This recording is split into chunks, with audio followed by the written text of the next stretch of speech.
আসসালামু আলাইকুম। মিতা মুস্তফা স্বাগত জানাচ্ছি এনটিভির দুপুরের খবরে। ক্রাউন সিমেন্ট শিরোনাম দেখছিলেন, এবার পুরো খবর। লক্ষ্মীপুরে ডক্টর ফয়েজ আহমেদকে গুলি করে ছাদ থেকে ফেলে হত্যার ঘটনায় আন্তর্জাতিক অপরাধ ট্রাইব্যুনালে অভিযোগ দাখিল করেছেন তার পরিবারের সদস্যরা। আজ আন্তর্জাতিক অপরাধ ট্রাইব্যুনালে ডক্টর ফয়েজের ছেলে ডক্টর হাসানুল বান্না এই অভিযোগ দায়ের করেন। অভিযোগে বলা হয়, 2013 সালের 13ই ডিসেম্বর শুক্রবার দিবাগত রাত 12:30টার দিকে ডক্টর ফয়েজ আহমেদকে তার নিজ বাসার ছাদে নিয়ে আঘাত করে গুলি করে ছাদ থেকে ফেলে দিয়ে হত্যা করা হয়। সাবেক প্রধানমন্ত্রী শেখ হাসিনা, সাবেক স্বরাষ্ট্রমন্ত্রী মহিউদ্দিন খান আলমগীর, সাবেক প্রধানমন্ত্রীর সামরিক উপদেষ্টা তারিক আহমেদ সিদ্দিকী, সাবেক ADG RAB major general Ziaul Hasan, RAB 11-র সাবেক অধিনায়ক তারিক সাইদ সহ মোট 41 জনকে আসামি করা হয়েছে। তাদের ক্ষমতা পাকাপোক্ত করার জন্য যে চলমান প্রক্রিয়া ছিল, টার্গেটেড কিলিংগুলো, আমার পিতা একজন ভিকটিম হিসাবে তাকে হত্যা করা হয়েছে। এত বছর পরে আমরা অভিযোগ দাখিল করতে এসেছি, কারণ সেই পরিবেশটা ছিল না। তৎকালীন প্রধানমন্ত্রী শেখ হাসিনা, তার স্বরাষ্ট্রমন্ত্রী মহিউদ্দিন খান আলমগীর, সামরিক উপদেষ্টা তারেক সিদ্দিকী, তৎকালীন র্যাবের ADG major general Ziaul Hasan এবং যার নেতৃত্বে যে টিমটা অভিযানে গিয়েছিল তারেক সাইদ, র্যাব 11 টিমের কমান্ডার, তার মোট 41 জনের বিরুদ্ধে আমরা অভিযোগ দাখিল করেছি। এ বিষয়ে আরও জানতে আমরা এখন যাচ্ছি ট্রাইব্যুনালে আমাদের স্পেশাল করেসপন্ডেন্ট হাসান জাভেদের কাছে। জাভেদ, ট্রাইব্যুনালে যেই দায়ের করা অভিযোগ হয়েছিল সেই বিষয়ে আপনার কাছে আর কি তথ্য আছে?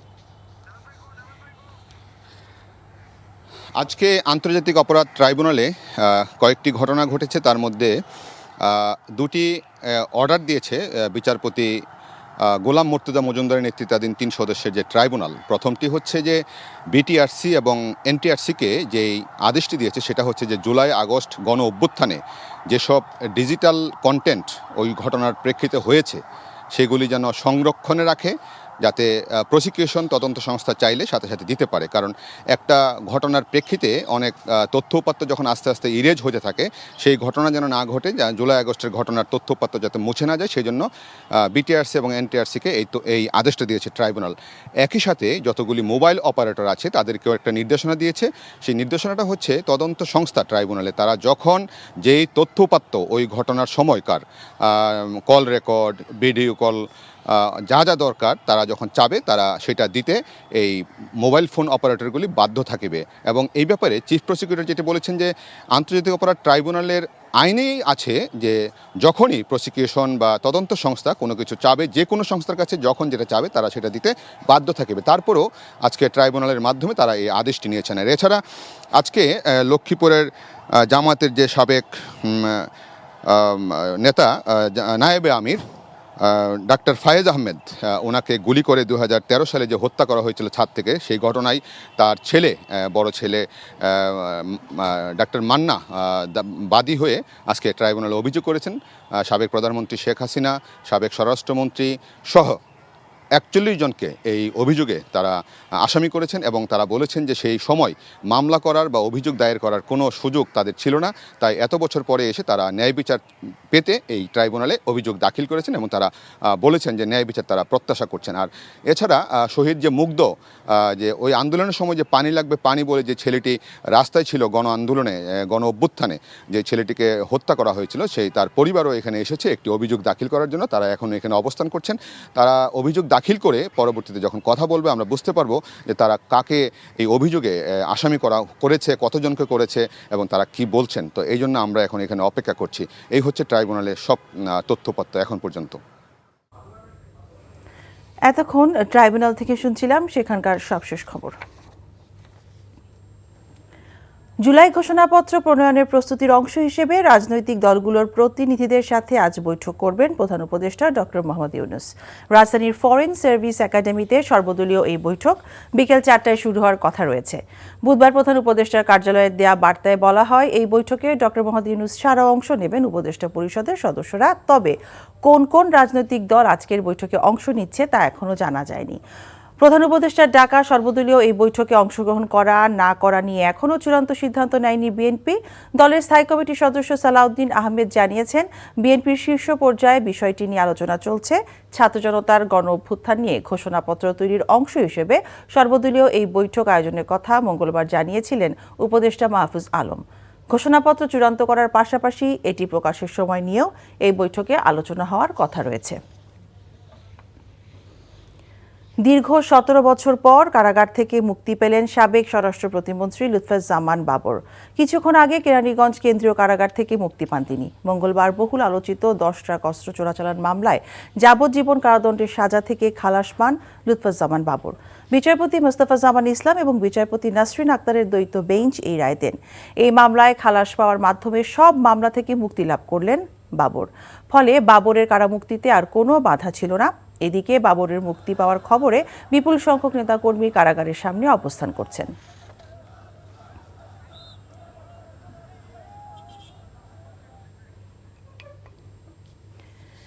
কেরানীগঞ্জ কারাগারের সামনে আছেন আমাদের সিনিয়র করেসপন্ডেন্ট আপেল শাহরিয়ার। আমরা তার সাথে সরাসরি কথা বলছি। আপেল, কারামুক্তির পর সাবেক স্বরাষ্ট্রমন্ত্রীর সাথে কি আপনি কথা বলতে পেরেছেন বা তার কোনো বক্তব্য কি আপনি জানতে পেরেছেন?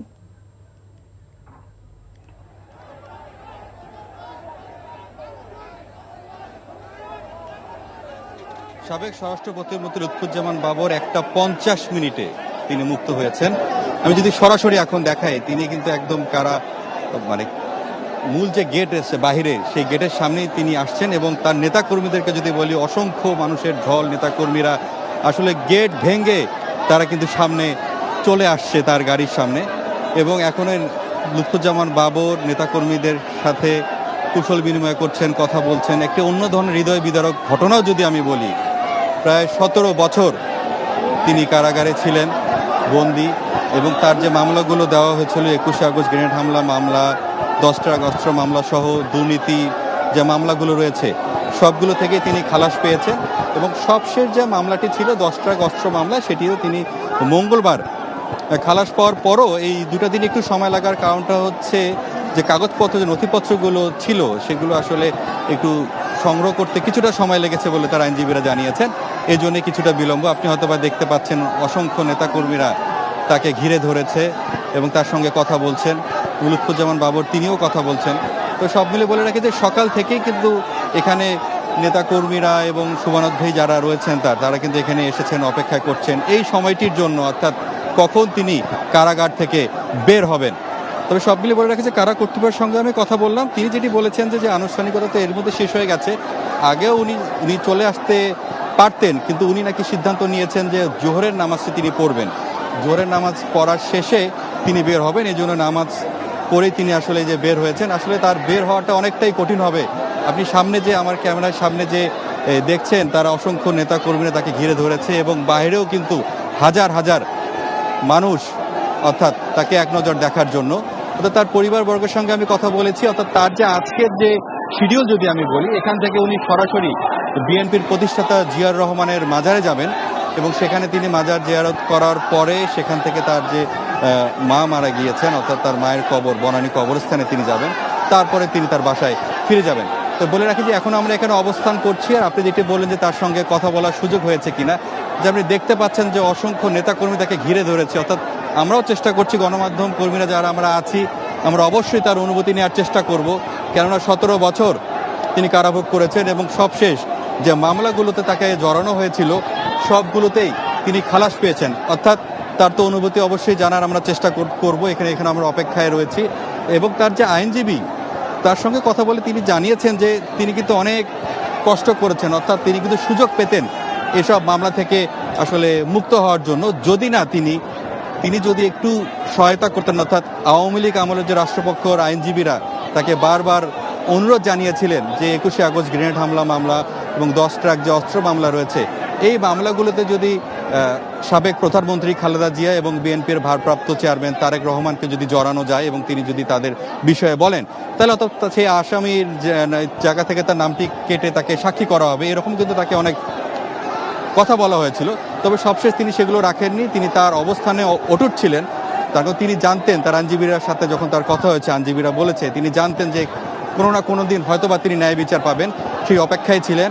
এবং সেই সময়টি আসলে করে দিয়েছে হচ্ছে ছাত্র জনতা, অর্থাৎ গণ অভ্যুত্থানে আওয়ামী লীগ সরকার পতনের পর যে এই যে অন্তর্বর্তীকালীন সরকার এসেছে এবং আসার পরে তার সহ যেসব মামলাগুলো রয়েছে, হয়রানিমূলক মিথ্যা যে মামলাগুলো রয়েছে, সেই মামলাগুলো থেকে তাকে যে প্রক্রিয়াগুলো রয়েছে, সেই প্রক্রিয়ার মাধ্যমে একে একে তার মামলাগুলো থেকে তাকে তিনি রায় পেয়েছেন, অর্থাৎ তিনি খালাস পেয়েছেন। তো আমরা এখন এখানে অবস্থান করছি, আমরাও চেষ্টা করছি তার সঙ্গে কথা বলার জন্য।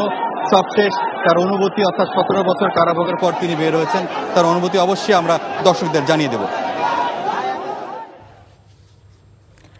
জানছিলাম সাবেক স্বরাষ্ট্র প্রতিমন্ত্রী লুৎফুজ্জামান বাবরের মুক্তির খবর।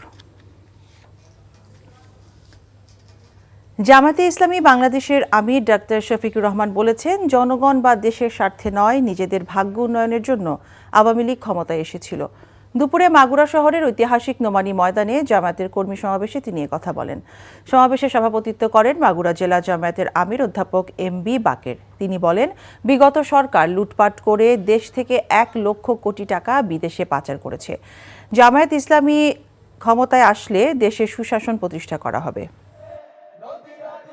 জাতিকে দেওয়া একটা ওয়াদাও তারা সত্যিকার অর্থে বাস্তবায়ন করেনি, বরঞ্চ তারা ক্ষমতায় এসেছিলেন তাদের নিজেদের ভাগ্য পরিবর্তন করে, যারা মানুষের মুখের ভাষা কেড়ে নিয়েছিলেন। আবার কেউ যখন মন্দ কাজের সমালোচনা করত, আস্তে করে তাকে জেলে ঢুকিয়ে দিত।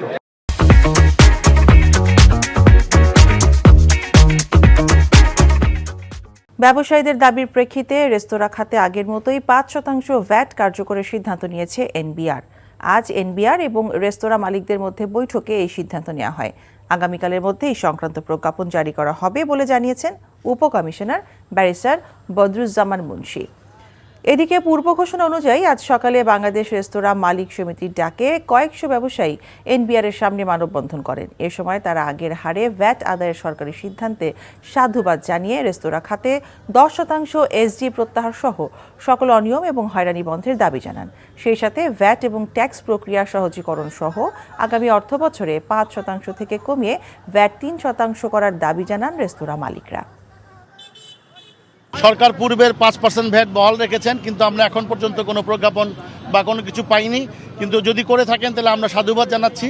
আমরা চাই সরকার আমাদের দাবি, ন্যায্য দাবিগুলো উপলব্ধি করুক। নট অনলি 5%, সাথে আমাদের 10% এসডি আছে, সেটা প্রত্যাহার করতে হবে এবং আমাদেরকে ব্যবসায়িক সুষ্ঠু পরিবেশ দিতে হবে। আপনি দেখেছেন যে আমরা এই কমিটি দায়িত্ব নেওয়ার পরে 15% থেকে 2 ধাপে ভ্যাট আমরা 5% এনেছিলাম। লাস্ট যে এনবিআর চেয়ারম্যান ছিলেন উনি বলেছেন 19% ভ্যাট আদায় হয়েছে। তার মানে কি, ভ্যাটের হার কমানোর পরে কিন্তু ভ্যাট আদায় বেড়েছে। তো সুতরাং আমরা চাই আমরা ভ্যাট আদায় আরও 10 গুণ বাড়িয়ে দিব যদি সরকার আমাদের সাথে কাজ করে। ক্ষুদ্র নৃগোষ্ঠী শিক্ষার্থীদের ওপর হামলার প্রতিবাদে স্বরাষ্ট্র মন্ত্রণালয় অভিমুখে ছাত্র জনতার মিছিল পুলিশি বাধার মুখে পণ্ড হয়ে গেছে। সকালে ঢাকা বিশ্ববিদ্যালয়ের এলাকা থেকে স্বরাষ্ট্র মন্ত্রণালয় অভিমুখে মিছিল শুরু করেন শিক্ষার্থীরা। মিছিলটি শিক্ষা ভবনের সামনে পৌঁছলে পুলিশি বাধার মুখে পড়ে। এক পর্যায়ে জল কামান এবং সাউন্ড নিক্ষেপ করে বিক্ষোভকারীদের ছত্রভঙ্গ করে দেয় আইনশৃঙ্খলা বাহিনী। পাঠ্যপুস্তকে আদিবাসী শব্দ সংবলিত গ্রাফিতি না রাখা নিয়ে বুধবার এনসিটিভির সামনে বিক্ষোভ করে শিক্ষার্থীদের 2টি গ্রুপ। এক পর্যায়ে সংঘর্ষে জড়িয়ে পড়ে তারা। এ ঘটনাকে কেন্দ্র করেই হামলাকারীদের বিচারের দাবিতে আজ প্রতিবাদ মিছিল পালন করছে তারা। প্রতিবেশী রাষ্ট্র ভারত নিজের স্বার্থের জন্য একটি রাজনৈতিক দলকে ক্ষমতায় বসিয়ে বাংলাদেশের সার্বভৌমত্বের উপর হস্তক্ষেপ করেছে বলে মন্তব্য করেছেন জুলাই শহীদ স্মৃতি ফাউন্ডেশনের সাধারণ সম্পাদক সার্জিস আলম। সারা দেশের সীমান্তে বাংলাদেশি নাগরিককে হত্যা বন্ধের দাবিতে ফেলানি ফর লং মার্চ কর্মসূচিতে কুড়িগ্রামে এক পথসভায় তিনি কথা বলেন। সার্জিস আলম বলেন, সীমান্তে কোনো হত্যাকাণ্ড আর মেনে নেওয়া হবে না। পদযাত্রায় বিএসএফ কর্তৃক বাংলাদেশের নাগরিকদের হত্যা বন্ধ এবং ফেলানী হত্যার বিচার সহ ৫ দফা দাবিতে লিফলেট বিতরণ করা হয়। এর আগে সকাল 10টায় কুড়িগ্রামের কলেজ মোড় বিজয়স্তম্ভ থেকে সীমান্তে হত্যাকাণ্ডের সকল শহীদ ও বৈষম্য বিরোধী ছাত্র আন্দোলনে শহীদদের স্মরণে 1 মিনিট নীরবতা পালন করা হয়। পার্শ্ববর্তী রাষ্ট্র বিগত ৫৩ বছর ধরে একটি গোষ্ঠীকে ক্ষমতার চেয়ারে বসিয়ে যেভাবে এই বাংলাদেশ নামক রাষ্ট্রটির সার্বভৌমত্বকে কুক্ষিগত করে রেখেছিল, বাংলাদেশের ছাত্র জনতা ঐক্যবদ্ধভাবে ২০২৪ সালে তার মোক্ষম জবাব দিয়েছে। এলিভেটেড এক্সপ্রেসওয়েকে অলাভজনক প্রকল্প বলেছেন Bangladesh institute of planners VIP. তাদের দাবি, এলিভেটেড এক্সপ্রেসওয়ের নতুন সংযোগ সড়ক হবে পরিবেশ ধ্বংসকারী। প্রকল্প বাস্তবায়নের আগে সঠিক সমীক্ষা আর গবেষণা না করার কারণে এটি শহরের যানজট নিরসনে কার্যকরী হচ্ছে না বলেও মন্তব্য করেন তারা। রাজধানীর বাংলা মোটরে পরিবেশবাদী সংগঠনগুলোর যৌথ আলোচনা সভায় এসব অভিযোগ করা হয়। এলিভেটেড এক্সপ্রেসওয়ের নতুন রুট নগরীর হাতিরঝিল এবং পান্থকুঞ্জ পার্ক ধ্বংস করছে বলেও সভায় মত দেন বিশেষজ্ঞরা। দাবি করেন, এলিভেটেড এক্সপ্রেসওয়ের নতুন রুট নির্মাণ করতে গিয়ে পান্থকুঞ্জের জীববৈচিত্র্য ধ্বংস করছে সরকার। অবিলম্বে এই সিদ্ধান্ত থেকে সরে আসার আহ্বান জানান পরিবেশবাদী সংগঠনগুলো। দুর্বার রাজশাহীর ক্রিকেটারদের পাওনা পরিশোধ না করার বিষয়টি দুঃখজনক উল্লেখ করে এর দায় স্বীকার করলেন বিসিবি পরিচালক নাজমুল আবেদিন ফাহিম। বিসিবির গঠনতন্ত্র সংশোধনের খসড়া প্রতিবেদন নিয়ে ক্লাব প্রতিনিধিদের প্রতিক্রিয়ায় অবাক হয়েছেন সংশোধন কমিটির আহ্বায়কের দায়িত্বে থাকা ফাহিম। আলোচনা করে চূড়ান্ত সিদ্ধান্ত নেওয়া হবে বলে জানিয়েছেন তিনি। রিপোর্ট কুশলী আসিরের। বিপিএল-এর পারিশ্রমিক প্রতিশ্রুত সময়ে না দেয়ায় রাজশাহীর খেলোয়াড়দের অনুশীলন বয়কট টুর্নামেন্টের মান ক্ষুণ্ণ করেছে। বিপিএল দেখতে চট্টগ্রামে যাওয়ার আগে বিমানবন্দরে এই ঘটনার জন্য বিসিবির দায় স্বীকার করলেন পরিচালক নাজমুল আবেদিন ফাহিম। খেলোয়াড়রা একটা পর্যায়ে এসে হয়তো এতটাই হতাশ হয়েছে যে তারা তারা তারা তারা হয়তো এইরকম একটা রিয়াকশন দেখিয়েছে। সো থ্যাঙ্কফুলি আমাদের বোর্ড প্রেসিডেন্ট ইতিমধ্যেই প্লেয়ারদের সাথে কথা বলেছেন এবং ফ্র্যাঞ্চাইজিদের সাথেও যোগাযোগ হয়েছে এবং তারা বোধহয় আজকেই কিছু স্টেপস নিচ্ছেন। আমরা যখন ভালো কিছু করছি সেটার কৃতিত্ব আমাদেরকে সবাই দিচ্ছে, কোনো খারাপ কিছু হলে সেটা দায় আমাদেরকে দিতেই হবে। তো পাশাপাশি এই বছরের বোধহয় একটু আমরা জানি যে সবারই আর্থিকভাবে কিছুটা সমস্যা আছে, সেই কারণেই কিন্তু এই বিপিএলটা যেন কম খরচে সবাই করতে পারে সেদিকে আমাদের একটা দৃষ্টি ছিল। কিন্তু তার মানে এই নয় যে আমরা আশা করেছিলাম যে কোনো ফ্র্যাঞ্চাইজি এই ধরনের এই পর্যায়ে যেতে পারে। এদিকে বিসিবির গঠনতন্ত্র সংশোধনের প্রতিবেদন চূড়ান্ত নয় উল্লেখ করে গঠনতন্ত্র সংশোধন কমিটির প্রধানের দায়িত্বে থাকা নাজমুল আবেদিন জানান, ক্লাবসহ অন্য প্রতিনিধিদের সঙ্গে আলোচনা করে চূড়ান্ত সিদ্ধান্ত নেওয়া হবে। আমার মনে খুব আর্লি একটা রেসপন্স এসছে ঢাকার ক্লাবগুলির কাছ থেকে। তবে আমি বুঝতে পারি যে তাদের রেসপন্সের অযৌক্তিক আমি সেটা বলবো না। আমাদের যে প্রস্তাব বোর্ডের কাছে প্লেস করবে, বোর্ড সেটা স্ক্রুটিনি করবে। বোর্ড ভাবতে পারে যে না, এটা এখানে ঠিক আছে, এখানে ঠিক নেই। বোর্ড এটা ফার্দার নাড়াচাড়া করতে পারে এবং সেখান থেকে যেটা যাবে জেনারেল কাউন্সিলের কাছে। জেনারেল কাউন্সিল যদি বলে যে হ্যাঁ এটা ঠিক আছে, অথবা জেনারেল কাউন্সিল যদি মনে করে যে কোথাও কোনো পরিবর্তনের প্রয়োজন আছে, তারা সেটা করবে। তারপর তারা যদি অ্যাপ্রুভ করে, তারপর সেটা অ্যাপ্রুভ হবে। কয়েকদিনের মধ্যেই গঠনতন্ত্র সংশোধনে গোলটেবিল বৈঠক আয়োজন করা হবে বলেও জানান তিনি। কুশলী আসির, এনটিভি নিউজ, ঢাকা। এই ছিল দুপুরের খবরে। এই খবরের ভিডিও সহ আপডেট জানতে ভিজিট করুন এনটিভি অনলাইন www.ntvbd.com। এছাড়াও এনটিভি জনপ্রিয় সব অনুষ্ঠান ও খবরের আপডেট জানতে ভিজিট করুন আমাদের ইউটিউব ও ভেরিফাইড ফেসবুক পেজ। 5টায় দেশের খবর দেখার আমন্ত্রণ রইল। সবাইকে ধন্যবাদ।